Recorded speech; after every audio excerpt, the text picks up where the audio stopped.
Nous avions essayé, nous voulions que le soulèvement du peuple américain soit présent, mais ils sont mobilisés de l'autre côté de l'Atlantique. François Bonnet, directeur éditorial de Mediapart et cofondateur de Mediapart, va expliquer ce que c'est qu'un journal au moment où il y a Donald Trump qui plane avec son ombre sur le monde. Bonsoir. Alors malheureusement, ils n'ont pas pu être là ce soir, mais je vais tenter ces quelques minutes de me faire d'abord le porte-parole de beaucoup d'amis, de collègues, d'intellectuels américains qui, depuis le 8 novembre dernier, tentent de comprendre, tentent de prendre l'exacte mesure de ce qu'il faut bien appeler la catastrophe Trump. Alors il y a d'abord Judith Butler, la philosophe américaine qui s'en était expliquée dans Mediapart et qui le dit avec ces mots. Trump est un phénomène fasciste. S'il transforme ses paroles en actes, alors nous aurons un gouvernement fasciste.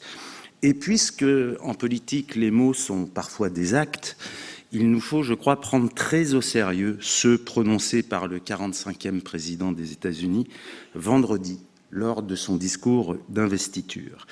Et que dit Trump, ou plutôt qu'a-t-il clamé à 2 reprises? America First.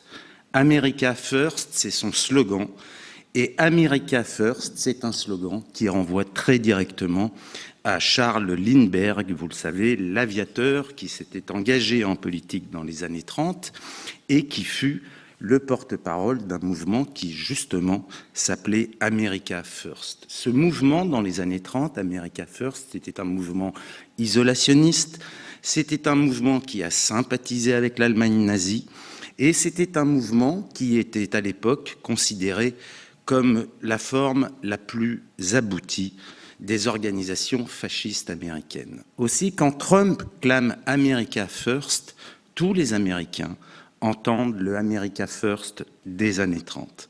Alors nous le savons, Donald Trump a mené une campagne sexiste, raciste, xénophobe, arrogante, autoritaire. Et cela n'appartient pas au passé, ce n'est pas seulement des effets de tribune durant une campagne électorale. Vendredi, il a clairement choisi de délivrer une adresse nationaliste, un discours violent, et empreint d'une vision du monde paranoïaque.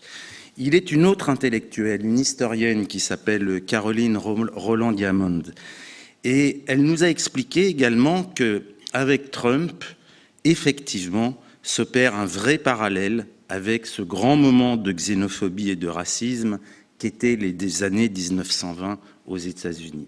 Le Ku Klux Klan, on l'oublie, mais existe toujours aux États-Unis. Il a d'ailleurs soutenu et fait campagne pour Donald Trump.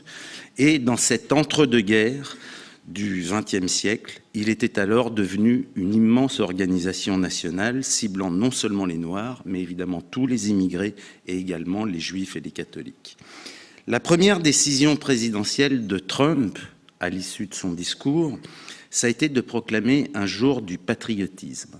Sa deuxième décision, elle a été en faveur des banques en visant à limiter les prêts fédéraux aux mal logés et à tous ces ménages de la classe moyenne inférieure qui tentent de se remettre de la crise immobilière. Et sa troisième décision, elle a été, par un décret, d'entamer le démantèlement du système d'assurance mis en place par Obama. Alors le cauchemar ne fait que commencer, et c'est ce qu'ont compris les millions de personnes qui, samedi, au lendemain du discours de Trump, ont manifesté, pas seulement aux États-Unis, on a vu ces immenses cortèges à Washington, à New York et dans bon nombre de villes américaines, mais dans le monde entier. Et aux États-Unis, les chiffres ont dépassé tous ceux qu'on avait connus ces dernières années, les chiffres des grandes manifestations d'Occupy Wall Street, les chiffres depuis 15 ans contre la guerre en Irak. Non, c'était beaucoup plus important. Et samedi, sur l'esplanade du Capitole, un des chants les plus repris par la foule, c'était un chant, c'était pas seulement des slogans. Les manifestants chantaient « Nous voici, et voici à quoi ressemble la démocratie ». Pas de haine, pas de racisme, pas de Trump, c'est aussi ce que disait un slogan. Écorchez-nous, nous nous soulèverons, c'était également ce qui était inscrit sur une grande banderole en face de la Maison-Blanche. Alors la leçon de cette élection américaine, c'est que ce qui nous paraissait impossible il y a quelques mois s'est réalisé. Et le jour de l'investiture de Trump, il y avait à Coblence une très grande réunion. La première grande réunion depuis des années de l'ensemble des extrêmes droites européennes. Il y avait là Marine Le Pen pour la France, Geert Wilders pour les Pays-Bas. Il y avait le nouveau mouvement xénophobe et raciste qui émerge en Allemagne et qui s'appelle l'AfD. Il y avait la Ligue du Nord et il y avait le FPÖ autrichien qui a failli en décembre dernier emporter la présidence autrichienne.